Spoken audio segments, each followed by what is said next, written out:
Hello friends, everything for exam channel में आपका स्वागत है। जैसा कि आरआरबी एनटीपीसी और ग्रुप डी के लिए जो एग्जाम डेट है वो अनाउंस हो चुकी है। लगभग आइसोलेटेड कैटेगरी वाले तो अभी 15 दिसंबर से स्टार्ट हो जाएंगे और 28 दिसंबर से आरआरबी एनटीपीसी के एग्जाम स्टार्ट हो जाएंगे। तो लगभग जो हमारा इंतजार था वो खत्म हुआ है। तो अब हमें इस मौके को हाथ से नहीं जाने देना चाहिए और वैकेंसीज बल्क में है, तो हमें जरूर अपनी हमारा एग्जाम हमको क्रैक करना चाहिए और इस बार हमको जरूर जॉब लेना चाहिए।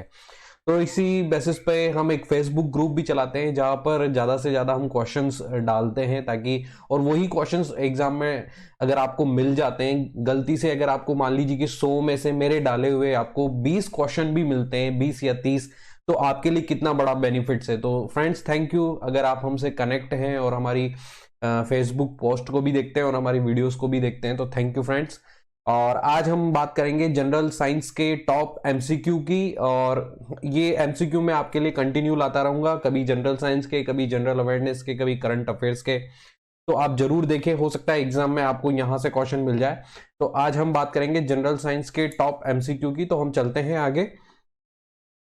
तो फ्रेंड्स, सबसे पहले क्वेश्चन है कि विटामिन जो खट्टे फलों में पाया जाता है वो कौन सा है। Vitamin which is found in citrus fruits, तो वो है, मैं आपको बता देता हूं कि जिसका खट्टे फलों में जो अधिकतर पाया जाता है वो है विटामिन सी। याद रखना कि खट्टे फलों में हमेशा पाया जाता है विटामिन सी। फ्रेंड्स, आप इसको जरूर याद रखना। चलते हैं आगे। मनुष्य के शरीर में खून के शुद्धिकरण की प्रक्रिया को क्या कहते हैं। The process of purification of blood in human body is called. वैसे तो आप जानते हैं कि किडनी से रिलेटेड भी होता है जो डायलिसिस यूज किया जाता है, और ये खून के शुद्धिकरण की प्रक्रिया भी इसको कहा जाता है। तो डायलिसिस इसका जो है सही आंसर है फ्रेंड्स, याद रखना, डायलिसिस इसका सही आंसर है। और आगे चलते हैं फ्रेंड्स। इसके बाद हम बात करते हैं कशेरुक रज्जु में कितनी जोड़ी तंत्रिकाएं निकलती है। How many pairs of nerves in the vertebral cord. तो मैं आपको बता देता हूं कि एक तो आता है कि जो अपना रीढ़ की हड्डी होती है उसमें कितने खंड होते हैं, वो होते हैं 33 खंड।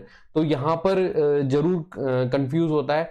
और एक जो बच्चों से रिलेटेड होती है गर्भनाल, तो कशेरुक रज्जु जिसमें कितनी तंत्रिकाएं निकलती, तो वो टोटल होती है 31। फ्रेंड्स, आप याद रखना है, टोटल होती है 31। इसको जरूर एग्जाम में याद रखना आप, ये फ्रेंड ये क्वेश्चन आ सकता है। आगे चलते हैं। निम्न में से कौन सा पदार्थ साबुन बनाने में प्रयुक्त होता है। Which of the following substance is used in making soap. वनस्पति तेल, मोबिल तेल, केरोसिन तेल, कटिंग तेल। तो मैं आपको बताता हूं कि वनस्पति तेल का यूज किया जाता है जो कि साबुन बनाने में प्रयुक्त होता है। ठीक है फ्रेंड्स, आप इसको जरूर याद रखें, ये यूज होता है साबुन बनाने के लिए। इसके बाद हम चलते हैं। निम्न में से किनकी कमी से मधुमेह होता है। मधुमेह आप जानते हैं डायबिटीज, जिसको डायबिटीज कहा जाता है। Which of the following deficiency causes diabetes. Diabetes किसकी वजह से होती है, किसकी कमी से होती है। वो ग्लाइसिन है, हीमोग्लोबिन है, हिस्टामिन है या इंसुलिन है। आप क्वेश्चन को देखते ही समझ गए होंगे कि वो इंसुलिन है जिसकी कमी से मधुमेह रोग होता है। फ्रेंड्स, तो याद रखना, मधुमेह रोग होता है इंसुलिन की कमी से। चलते हैं फ्रेंड्स आगे। पौधे एवं पेड़ों का खाना तैयार करने की प्रक्रिया को क्या कहलाती है। The process of preparing food for plants and trees is called carbohydrolysis, metabolic synthesis, photosynthetisation and photosynthesis. यहाँ पर थोड़ा कंफ्यूजन होता है, लेकिन मैं आपको बता देता हूँ कि फोटोसिंथेसिस जिसको बोला जाता है, प्रकाश संश्लेषण आप बहुत अच्छे से जानते हैं ना। तो इसको फ्रेंड्स याद रखिए, इसका जो आंसर है वो फोटोसिंथेसिस है। तो इसका सही आंसर होगा फोटोसिंथेसिस। फ्रेंड्स याद रखिए, इसका सही आंसर है फोटोसिंथेसिस। चलते हैं आगे। पानी का घनत्व अधिकतम होता है। अधिकतम जो घनत्व होता है पानी का वो कितना होता है। The maximum density of water is. Friends याद रखना, ये 4 डिग्री होता है, लेकिन बहुत से कंफ्यूज हो जाते हैं कि वो सेल्सियस में होता है या फ़ारेनहाइट। लेकिन फ़ारेनहाइट और सेल्सियस में बहुत अंतर होता है। तो जिसका जो सही आंसर है वो मैं आपको बता देता हूं, वो सही आंसर है 4 डिग्री सेंटीग्रेड। इसका सही आंसर है फ्रेंड, आप याद रखिए ये रहा 4 डिग्री। सेकेंड, ये 4 डिग्री सेंटीग्रेड है। और याद रखना कि फ्रेंड, जब भी सेंटीग्रेड को फ़ारेनहाइट में चेंज किया जाता है तो उसको मल्टीप्लाई 9/5 एंड प्लस 32 करने पर आपका फ़ारेनहाइट प्राप्त हो जाता है। मतलब जिस भी सेंटीग्रेड को फ़ारेनहाइट में चेंज करेंगे तो उसको 9/5 से मल्टीप्लाई करके उसमें 32 ऐड कर देंगे तो आपको फ़ारेनहाइट प्राप्त हो जाएगा। तो फ्रेंड आप इसको जरूर याद रखें। आगे चलते हैं। दाढ़ी बनाने के लिए कौन सा दर्पण काम में लेते हैं? Which mirrors are use to shaving, मतलब शेव के लिए आप कौन से दर्पण को यूज करते हैं? अवतल दर्पण, उत्तल दर्पण, समतल दर्पण, इनमें से कोई नहीं। अब यहां पर बच्चे बहुत ज्यादा कंफ्यूज होते हैं कि कहीं वो समतल दर्पण तो नहीं है। नहीं, वो समतल दर्पण नहीं होता है।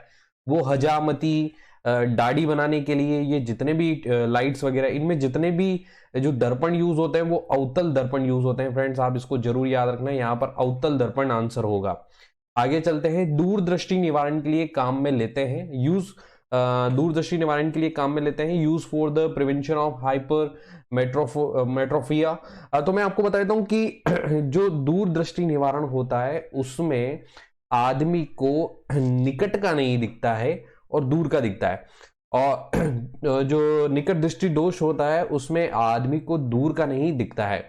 तो जो दूरदृष्टि दोष जिसको होता है उसका मतलब वो निकट का नहीं दिखेगा, तो वो कौन सा यूज करेगा? उत्तल दर्पण वो यूज करता है। फ्रेंड याद रखना है, इसका आंसर जो होगा वो उत्तल दर्पण होगा, सॉरी उत्तल लेंस होगा। फ्रेंड्स इसका याद रखना आप, वो होता है उत्तल लेंस, जिसको दूरदृष्टि निवारण के लिए चश्मा लगाना होता है उसमें उत्तल लेंस होता है। ठीक है फ्रेंड्स, आप याद रखना है इसको। आगे चलते हैं। प्रकाश का वेग है, what is the velocity of light? जो प्रकाश का वेग है, जो वेलोसिटी ऑफ लाइट है, वो कितनी है? मैं आपको बताता हूँ, बहुत अच्छे से आप जानते होंगे कि निर्वात में जो प्रकाश का वेग होता है वो 3 × 10⁸ मीटर पर सेकेंड होता है। ये याद रखना फ्रेंड आप, 3 × 10⁸ मीटर पर सेकेंड होता है। और कभी कभी ये सेंटीमीटर में भी आ जाता है, तो मीटर को सेंटीमीटर में चेंज करने के लिए आप जानते हैं कि क्या होता है, 1 मीटर में 100 सेंटीमीटर होते हैं, तो इसको मीटर में चेंज करने के लिए क्या करेगा, 1 मीटर यहाँ है तो 2 पावर और बढ़ जाएगी, यानी कि 10⁻10 हो जाएगा। तो फ्रेंड आप याद रखना कि मीटर में जब भी होगा तो 3 × 10⁸ मीटर पर सेकेंड होगा इसका आंसर। चलते हैं आगे। धोने के सोडे का रासायनिक सूत्र है, chemical formula of washing soda, तो NaOH, NaCO3, CH2 and Na2CO3। देखो फ्रेंड जो सबसे ज्यादा कंफ्यूज होता है बच्चा वो NaHCO3 और Na2CO3 में होता है, क्योंकि जो बेकिंग सोडा है, जो खाने का सोडा है, उसको NaHCO3 बोला जाता है, और जो धोने का सोडा होता है उसको Na2CO3 बोला जाता है। तो यहां पर सबसे ज्यादा कंफ्यूज होता है क्योंकि सोडियम बाइकार्बोनेट है और सोडियम कार्बोनेट है। तो फ्रेंड्स इसका जो सही आंसर होगा वो धोने का सोडा, वो ये होगा Na2CO3। आप फ्रेंड्स इसको जरूर याद रखना। और कास्टिक पोटाश में जो आपका आता है वो KOH आ जाता है, तो फ्रेंड्स आप इसको जरूर याद रखना। इसके बाद हम बात करते हैं परमाणु के नाभिक में निम्न कण होते हैं। परमाणु का नाभिक आप जानते हैं, atomic nucleus has following particles, आप अच्छे से जानते होंगे, मैं आपको बता देता हूं। ये परमाणु है, इसके बीच में एक नाभिक होता है, तो इस नाभिक में कौन कौन से कण होते हैं आप अच्छे से जानते हैं, प्रोटॉन और न्यूट्रॉन होते हैं। क्या होते हैं? प्रोटॉन और न्यूट्रॉन, जिससे आप द्रव्यमान संख्या निकालते हैं, A = Z+N, मतलब प्रोटॉन और न्यूट्रॉन की संख्या को मिलाकर आप द्रव्यमान संख्या निकालते हैं। तो इसका जो सही आंसर होगा B होगा, प्रोटॉन एवं न्यूट्रॉन। ध्यान रखें फ्रेंड, अब इसका जो सही आंसर होगा वो B होगा। ठीक है फ्रेंड्स, चलते हैं आगे।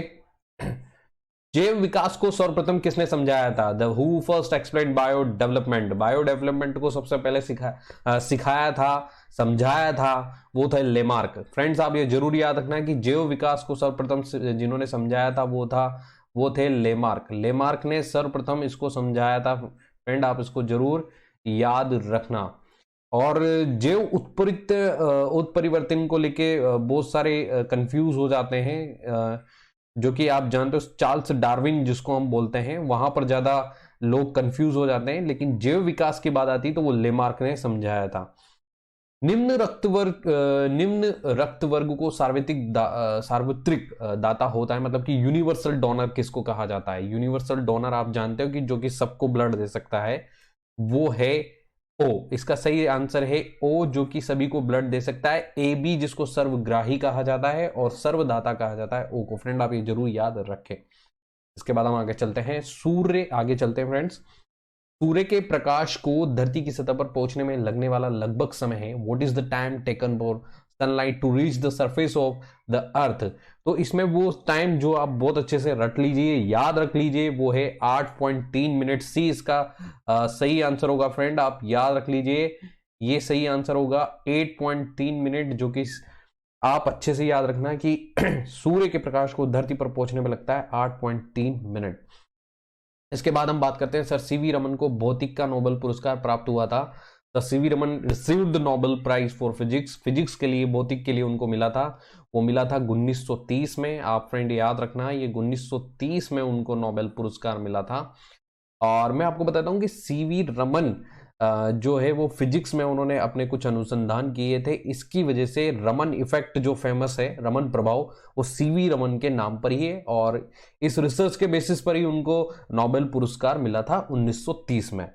इसके बाद हम बात करते हैं निम्नलिखित में से भारी धातु क्या है, मतलब which of the following is a heavy metal, which of the following heavy metal, heavy metal कौन सी है। यहां पर एक ऑप्शन ध्यान रखना, तांबा, एल्यूमिनियम, यूरेनियम, चांदी। यानी कि फ्रेंड्स यहां पर यह नहीं पूछा है कि कौन सी कठोर धातु है, यहां पर पूछा है कि कौन सी भारी धातु है, मतलब हैवी मेटल कौन सी है। तो मैं आपको बता देता हूं कि यूरेनियम जो है वो सबसे ज्यादा हेवी मेटल है। यहां पर जो आंसर होगा वो सी होगा, क्योंकि सी मतलब कि यूरेनियम जो है वो सबसे ज्यादा हेवी मेटल है। फ्रेंड्स आप याद रखना जरूर, एल्यूमिनियम नहीं है, तांबा नहीं है, वो यूरेनियम है। एल्यूमिनियम तो आप जानते हो कितना हल्का होता है, तांबा भी आप जानते थोड़ा होता है, लेकिन यूरेनियम यहां पर सबसे ज्यादा भारी धातु है, आप याद रखना फ्रेंड।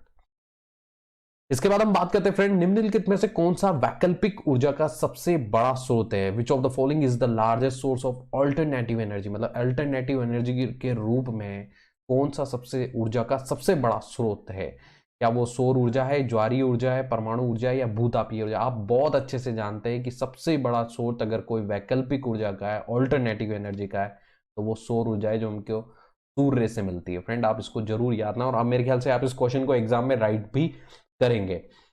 तो अब इसके बाद हम बात करते हैं कि निम्नलिखित में से किस खनिज द्वारा लोहा प्राप्त किया जाता है। Iron is obtained by which of the following minerals, लोहा किससे प्राप्त किया जाता है। चूने का पत्थर, पिंच ब्लैंड, मोनोजाइट रेत या हेमेटाइट। आप जानते हैं बहुत अच्छे से कि जो लोह अयस्क होता है वो हेमेटाइट होता है, हेमेटाइट से लोहा प्राप्त किया जाता है। तो फ्रेंड इसका जो सही आंसर है वो है डी, हेमेटाइट। याद रखना फ्रेंड्स, इसको एग्जाम में क्वेश्चन भी आ सकता है। इसके बाद हम बात करते हैं कि सेल्सियस स्केल पर मानव शरीर का तापमान होता है। Human body temperature will be on the Celsius scale. तो आप बहुत अच्छे से जानते हैं कि इसका आंसर क्या है, ए आंसर इसका 37 डिग्री सेंटीग्रेड, तो मैं सेंटीग्रेड सेल्सियस सॉरी। तो मैं आपको एक बात बता देता हूं कि जो रूम टेम्परेचर होता है, रूम टेम्परेचर को लेकर भी लोग बहुत ज्यादा कंफ्यूज होता है, वो 37 समझ लेते हैं। तो रूम टेम्परेचर जो होता है उस पर जो तापमान होता है वो होता है 27 डिग्री सेल्सियस, और इसके अलावा जो मानव का तापमान होना चाहिए वो 37 डिग्री सी होता है, सेल्सियस होता है। तो फ्रेंड आप इसको और जब आप इसको फारेनहाइट में चेंज कर लेते हो इंटू मल्टीप्लाई 9.9/5 + 32, तो वो 98.4 कम करके कुछ होता है फारेनहाइट में, न कि सेल्सियस में। तो फ्रेंड आप इसको जरूर याद रखना। इसके बाद हम बात करते हैं डॉल्फिन। डॉल्फिन जो वर्गीकृत किए जाते हैं, एक सेकेंड, डॉल्फिन जो वर्गीकृत किए जाते हैं, आर डॉल्फिन क्लासिफाइड मत्स्य में, उभयचर में, सरीसृप में, स्तनी में। आप ध्यान से रखना कि डॉल्फिन जो आप जानते हैं चंबल नदी में पाई जाती है ये, और ये जो है एक प्रकार की स्तनी है, मतलब ये इन द ब्रेस्ट के रूप में, स्तनी के रूप में इनको वर्गीकृत किया गया है। इसके बाद हम बात करते हैं कि रेगिस्तान में पाई जाने वाली वनस्पति को क्या कहते हैं। What is the called the vegetation found in the desert. Hydrophyte, xerophytes, parasites, इनमें से कोई नहीं। तो मैं आपको बता देता हूं कि जो रेगिस्तान में पाई जाती है उन वनस्पति को जीरोफाइट्स कहा जाता है। क्यों? क्योंकि उनका कोई यूज नहीं होता है इतना, इसलिए उनको जीरोफाइट्स कहा जाता है। तो इसका जो सही आंसर होगा फ्रेंड्स वो बी होगा। याद रखिए इसका सही आंसर क्या है, बी होगा फ्रेंड्स। आगे चलते हैं कि कंप्यूटर का मस्तिष्क कहा जाता है, ये कंप्यूटर साइंस से रिलेटेड है। What is the computers brain called. आप बहुत अच्छे से जानते हैं कि प्रोसेसर के बिना कोई भी मशीन उतने अच्छे से रन नहीं कर सकती, तो इसी हिसाब से कंप्यूटर का जो मस्तिष्क होता है वो सीपीयू कहा जाता है, प्रोसेसर को कहा जाता है, सेंट्रल प्रोसेसिंग यूनिट। इसके बाद हम चलते हैं फ्रेंड, उत्तरी गोलार्ध में सबसे बड़ा दिन कब होता है। When is the biggest day in the northern hemisphere. तो मैं आपको बता देता हूं कि फ्रेंड जो उत्तरी गोलार्ध में सबसे बड़ा दिन होता है वो 21 जून को होता है। याद रखिए आप, 21 जून को सबसे बड़ा दिन होता है उत्तरी गोलार्ध में, और 21 जून को ही हमारा योगा दिवस भी मनाया जाता है। तो फ्रेंड आप इस हिसाब से इसको याद रख सकते हैं। इसके बाद हम बात करते हैं कि किसी पेंडुलम की लंबाई दुगनी कर देने पर उसका आवर्तकाल होगा। If the length of a pendulum is double will it have a period of time. Obviously आप फ्रेंड ये जानते हैं कि एक मैथमेटिकल क्वेश्चन है, जब तक आपको कोई फॉर्मूला पता ना हो तो आप लंबाई इसको सॉल्व कैसे कर सकते हैं। तो एग्जाम में कभी भी अगर पेंडुलम का क्वेश्चन आएगा तो वो लंबाई से रिलेटेड होगा या फिर आवर्तकाल से रिलेटेड होगा, तो जो लंबाई में चेंजेस पूछ सकता है या आवर्तकाल में चेंजेस पूछ सकता है। तो फ्रेंड मैं आपको यही कहना चाहूंगा कि आप हमेशा ये फॉर्मूला यहां पर याद रखें कि t बराबर 2 पाई अंडरूट एल बाई जी। इस फॉर्मूले को आप रट लीजिए, ये फॉर्मूला आपके बहुत काम आने वाला है पेंडुलम की लंबाई या आवर्तकाल को चेक करने में। तो यहां पर आप जानते हो कि लंबाई को दुगना किया गया है, यानी कि जो L है उसको 2L कर दिया है। तो जब यहां आप 2L लिखोगे तो बाहर क्या आ जाएगा, √2 बाहर आ जाएगा।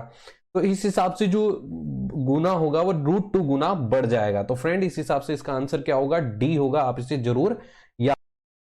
तो फ्रेंड्स हम आपके लिए लाएंगे current topic, current affairs, general awareness, general science, computer awareness, job alert, exam and cut off analysis, motivational videos. हमारी वीडियोस आप जरूर देखें। फ्रेंड्स मैं आपको ये कहना चाहूंगा कि हमने इस जुलाई में यूट्यूब चैनल स्टार्ट किया था। हम एक फेसबुक ग्रुप भी चला रहे हैं। उस ग्रुप में आप देखिए हम ज्यादा से ज्यादा क्वेश्चन और अच्छा कंटेंट ही डालते हैं, ऐसे फालतू का कुछ नहीं डालते हैं। और वो आपको एग्जाम में, अगर आपको क्वेश्चन रीड कर रहे हैं तो आपको एग्जाम में बहुत सपोर्ट करेगा। हम वीडियोस में भी वही कंटेंट डालने की कोशिश कर रहे हैं। अगर आप हमारी वीडियोस को रीड भी करेंगे तो आपको बहुत ईजिली समझ में आएगा। तो प्लीज आप हमारी वीडियोस को अप्रिशिएट कीजिए। हमारे काम में कोई कमी हो तो उसको सुधार करने के लिए बोलिए, हम और सुधार करेंगे और आपके लिए ज्यादा से ज्यादा मेहनत करेंगे। Friends thank you for watching everything for exam and please like, subscribe and share करना ना भूलें। Thank you.